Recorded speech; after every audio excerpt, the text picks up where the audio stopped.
Good morning बच्चों। आज हम बहुपद से सवाल को सॉल्व करेंगे जो इस बार बोर्ड की परीक्षा में आने की संभावनाएं हैं। आप इस सवाल को देखिए। इस सवाल को कैसे सॉल्व किया जाएगा।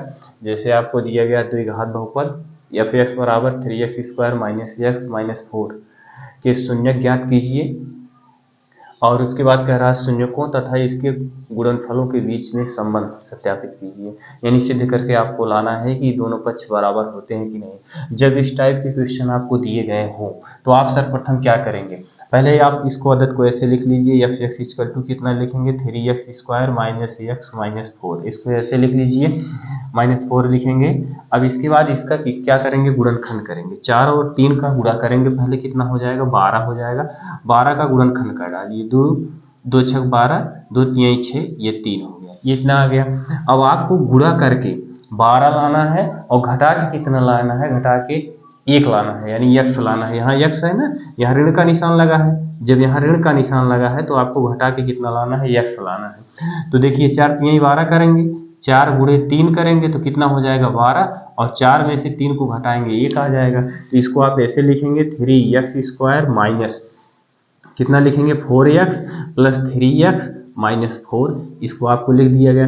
अब इसमें से देखते हैं x यहाँ भी है, उभयनिष्ठ x है तो x को कॉमन कर लेते हैं। तो यहाँ 3x माइनस 4 बचा, प्लस का निशान लगाएंगे, 1 कॉमन करेंगे किसकी, क्योंकि इस दोनों संख्या में एक कॉमन है। तो यहाँ लिखेंगे 3x माइनस 4 लिखेंगे, ये हो गया। अब जो कॉमन लिए हैं उसको एक कोष्टक में लिख देंगे। यहाँ से x, यहाँ से 1, तो x प्लस 1 एक कोष्टक में कर देंगे और 3x माइनस 4 एक कोष्टक में कर देंगे। अगर अब यहाँ से x की वैल्यू पूछी जाए तो आप x बराबर क्या निकालेंगे, -1 निकालेंगे। यहाँ से अगर x की वैल्यू पूछी जाए तो आप लिखेंगे 4/3 लिखेंगे। अब ये आपका x का मान ये आ गया। अगर इसको आप ऐसे भी लिख सकते हैं, अल्फा बराबर क्या लिख सकते हैं, -1, और बीटा बराबर क्या लिख सकते हैं, 4/3 लिख सकते हैं। इसको दोनों को जो x की वैल्यू x बराबर -1 आया था, x बराबर 4/3 आया था, इसको हमने अल्फा मान लिया, इसको हमने बीटा मान लिया।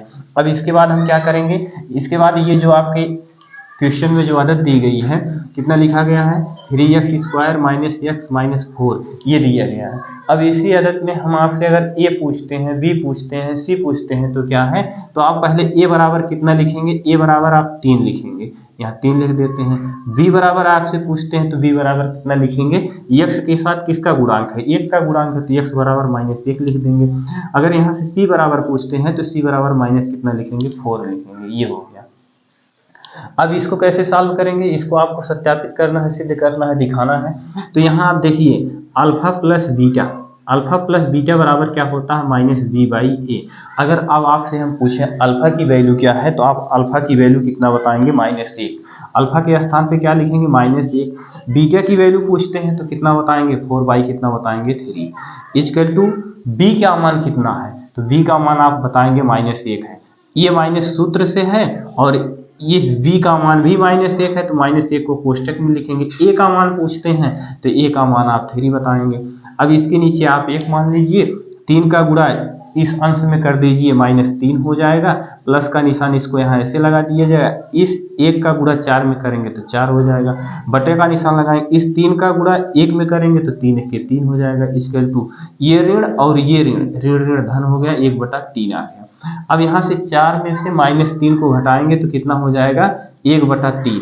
यहाँ आप क्या लिखेंगे, 1/3 इक्वल टू 1/3। ये तो आपका सिद्ध हो गया, ये तो योगफल से सिद्ध हो गया। लेकिन इसमें अभी गुणनफल भी है। गुणनफल क्या होता है, alpha into beta equal to क्या होता है, c/a होता है। तो अल्फा का मान कितना है, अल्फा का मान आपने माना है कितना, -1 माने हैं, गुणे बीटा का मान कितना माने हैं, 4/3 माने हैं, तो 4/3 लिख देते हैं। अब c की वैल्यू क्या है, c की वैल्यू आपने तुलना करके निकाला था, माइनस कितना आया था, 4/a का मान कितना है, a का मान आप यहाँ से लिखेंगे 3 है। तो इस 4 का गुणा -1 में करेंगे तो -4/3 हो जाएगा, इक्वल टू -4/3। ये देखिए दोनों पक्ष बराबर हुए कि नहीं, ये गुणनफल से बराबर हो गया, ये योगफल से बराबर हो गया। इस तरह से आपका ये पहला सवाल पूरा हो चुका है। इसके बाद आप आगे देखते हैं दूसरा सवाल क्या दे रहा है। दूसरे सवाल में आप देखते हैं कि इसमें दिया क्या है। इसमें कह रहा है एक द्विघात बहुपद ज्ञात कीजिए, एक द्विघात बहुपद ज्ञात कीजिए जिनके शून्यकों के योग तथा गुणनफल क्रमशः दी गई संख्याएं हैं। यानी इनका योगफल और गुणनफल दे दिया गया है। अब यहाँ देखिए योगफल की बात कर रहा है, तो योगफल पहले ये लिखा गया है, तथा लिखा है, फिर गुणनफल लिखा है, तो गुणनफल ये दूसरी संख्या होगी, ये पहली संख्या योगफल हो गई, ये दूसरी संख्या क्या हो गई, गुणनफल हो गए। तो इसका फार्मूला क्या होता है, फार्मूला इसका यही है, फार्मूला एक्स स्क्वायर माइनस क्या लिखेंगे, मूलों का योगफल, मूलों का योगफल लिखेंगे, और उसके बाद कोष्टक बंद प्लस मूलों का गुणनफल, मूलों का गुणनफल, ये हो गया। अब यहाँ इसको ऐसे लिख सकते हैं, एक्स स्क्वायर माइनस मूलों का योगफल अल्फा प्लस बीटा, यहाँ एक्स लिख सकते हैं minus plus alpha into beta equal to क्या लिख सकते हैं, 0। अब देखिए, अब कहोगे मूलों का योगफल क्या है, डायरेक्ट योगफल के स्थान पे आप 1/4 लिख दीजिए, और गुणनफल के स्थान पे डायरेक्ट -1 लिख दीजिए, और नहीं तो आप इसको ऐसे कर लीजिए, alpha plus beta equal to alpha plus beta को ही मूलों का योगफल बोलते हैं।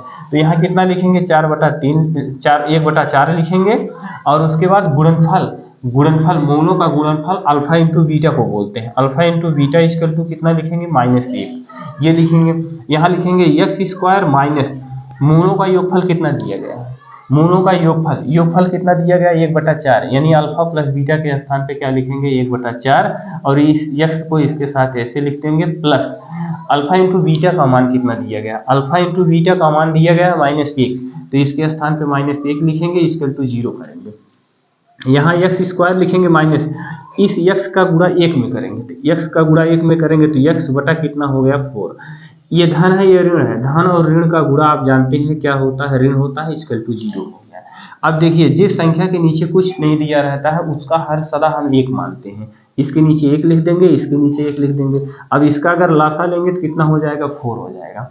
अब इस 4 में 1 से भाग करेंगे तो कितनी बार जाएगा, 4 बार जाएगा। उस 4 का गुणा फिर हम किस में करेंगे, एक्स स्क्वायर में करेंगे, तो कितना लिखेंगे, 4x स्क्वायर माइनस इस 4 में इस 4 से भाग करेंगे तो कितनी बार जाएगा, 4 बार जाएगा। तो उस 4 का गुणा हम ये 1 बार जाएगा, इस 4 में इस 4 से भाग करेंगे तो कितनी बार जाएगा, 1 बार जाएगा। तो 1 का गुणा किस में करेंगे, x में, माइनस इस 4 में 1 से भाग करेंगे तो 4 बार जाएगा। उस 4 का गुणा हम किस में करेंगे, 1 में करेंगे, तो कितना हो जाएगा, 4 इक्वल टू 0। अब इसके नीचे 1 मान लीजिए। अब 1 का गुणा इस पूरी राशि में कर दीजिए, और इस 4 का गुणा 0 में कर दीजिए। इसका गुणा इसमें करेंगे, कितना हो जाएगा, 4x square minus x minus 4। इस 1 का गुणा 4x में हुआ, इस x का गुणा x में हुआ, इस 1 का गुणा 4 में हुआ, इक्वल टू इस 4 का गुणा 0 में करेंगे तो 0 हो गया। ये आपका समीकरण प्राप्त हो गया। ये इस तरह से ये आपका पहला सवाल, इसमें दूसरे में के पहला सवाल हो गया, और दूसरे में के दूसरा सवाल आपको यहाँ दिया गया है। आप इसको ऐसे भी सॉल्व करेंगे, जैसे ये इसको सॉल्व किया है उसी तरह से उसको भी सॉल्व करेंगे। क्या सॉल्व करेंगे, यहाँ जरा देख लेते हैं। देखिए क्या रहा है, योगफल √2 दे दिया, गुणनफल 1/3 दे दिया, तो इसको यहीं से सूत्र पे रख दीजिए। एक्स स्क्वायर माइनस मूलों का योगफल कितना दे रहा है, योगफल 2 दे रहा है, रूट में 2 लिख देते हैं, कोष्टक बाहर x लिख देते हैं, प्लस का निशान लगाएंगे। गुणनफल की बात कर रहा है, गुणनफल 1 बटा कितना लिखेंगे, 1/3 इक्वल टू क्या करेंगे, 0 करेंगे। यहाँ कितना लिखेंगे, एक्स स्क्वायर माइनस इसका गुणा इसमें करेंगे √2, ये x हो गया, प्लस 1/3 हो गया, इक्वल टू कितना हो गया, 0। हमने आपसे बताया जिस संख्या के नीचे हर में कुछ ना दिया गया हो उसके नीचे हम सदा 1 मानते हैं। तो इस संख्या के नीचे कुछ नहीं दिया गया है, इसके नीचे कुछ नहीं दिया गया है, आप 1 लिख सकते हैं। इसके बाद फिर क्या करेंगे, बटे में 3 लिखेंगे। इन तीनों का लासा, यानी इस 3 का 1 का लासा लेंगे, 3 आएगा। अब इस 3 में 1 से भाग करेंगे तो कितनी बार जाएगा, 3 बार जाएगा। उस 3 का गुणा हम किस में करेंगे, एक्स स्क्वायर में करेंगे, 3x स्क्वायर हो गया।